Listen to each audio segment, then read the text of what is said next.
आखिर क्यों मनाई जाती है मकर संक्रांति? मकर संक्रांति की कुछ पौराणिक कथाएं। मकर संक्रांति अंधेरे से उजाले की ओर अग्रसर होने का पर्व माना जाता है। शास्त्रों के अनुसार मकर संक्रांति पर स्नान, ध्यान और दान का एक विशेष महत्व है। मकर संक्रांति पर खरमास या खड़मास का भी समापन हो जाता है। इस दिन से शादी, विवाह और अनेक शुभ मांगलिक कार्य भी आरंभ हो जाते हैं। शास्त्रों के अनुसार इस दिन किए गए दान से मनुष्य को अनंत वैभव की प्राप्ति होती है। हिंदू धर्म में सूर्य देवता को प्रत्यक्ष देवता के रूप में माना गया है। सूर्य देव से जुड़े कई प्रमुख त्योहारों को मनाने की परंपरा है। इन्हीं में से एक है मकर संक्रांति। शास्त्रों में मकर संक्रांति पर स्नान, ध्यान और दान का विशेष महत्व बताया गया है। मकर संक्रांति पर खरमास का भी समापन हो जाता है। तत्पश्चात शादी, विवाह जैसे शुभ एवं मांगलिक कार्यों पर लगी रोक हट जाती है। ऐसी मान्यता है कि इस दिन किया गया दान 100 गुना होकर वापस लौटता है। आइए आपको मकर संक्रांति से जुड़ी 4 प्रमुख कथाओं के बारे में बताते हैं। इस दिन से देवताओं के दिन की शुरुआत हो जाती है। सूर्य का मकर राशि में प्रवेश यानी मकर संक्रांति का दिन दान पुण्य का पावन दिन होता है। इसे देवताओं का दिन भी कहा जाता है। इसी दिन से सूर्य उत्तरायण हो जाते हैं। शास्त्रों में उत्तरायण के समय को देवताओं का दिन और दक्षायन को देवताओं की रात कहा जाता है। इस दिन स्नान, दान, जप, तप और अनुष्ठान को विशेष महत्व दिया जाता है। पौराणिक कथाओं में ये तिथि उत्तरायण की आरंभिक तिथि कहलाती है।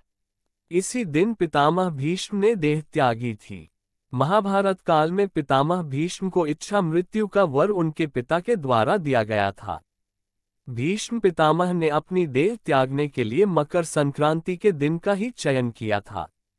जब वे बाणों की शैया पर लेटे हुए थे तब वे उत्तरायण के दिन की प्रतीक्षा कर रहे थे। उन्होंने मकर संक्रांति की तिथि पर ही अपना जीवन त्यागा था।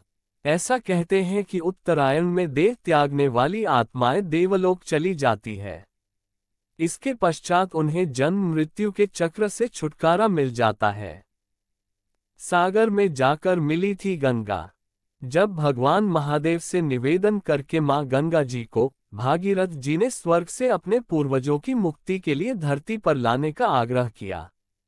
भगवान शंकर ने भागीरथ जी की मनोकामना को पूर्ण किया। तत्पश्चात मां गंगा उनके पीछे पीछे चल रही थी। जब भागीरथ जी का मनोरथ पूर्ण हो गया था तब माता गंगा ने भागीरथ जी से अपने रहने का स्थान मांगा। भागीरथ ने कहा, मैं आपको कहाँ रख सकता हूँ, ये कार्य तो मेरी सीमा से भी परे है। तब गंगा जी ने कहा कि आप जब मेरे को महादेव जी से मांग कर लाए हो तो मेरे लिए स्थान का प्रबंध आपको पहले ही करना चाहिए था। अब आप ही बताइए मेरे इस वेग को आप कहाँ समाहित करेंगे।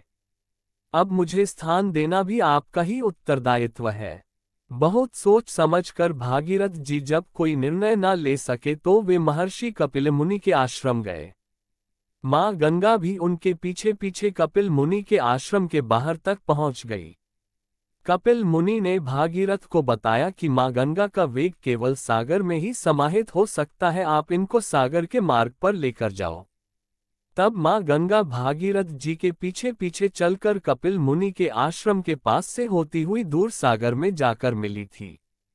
वहां पहुंचकर मां गंगा ने भागीरथ जी को कहा, जिस तरह एक पिता अपने बच्चे को सुमति का मार्ग दिखाकर परमधाम का मार्ग बताता है, आपने ने मुझे मेरे परमधाम का मार्ग पुनः दिखाया है। आज से मुझे आपकी पुत्री के रूप में भागीरथी के नाम से भी जाना जाएगा। इस दिन मां गंगा का सागर में मिलान हुआ था। साथ ही महाराज भागीरथ ने इसी दिन अपने पूर्वजों का तर्पण व श्राद्ध भी किया था। इसलिए मकर संक्रांति पर पश्चिम बंगाल के गंगा सागर में आज भी मेला लगता है। पिता पुत्र का मिलन।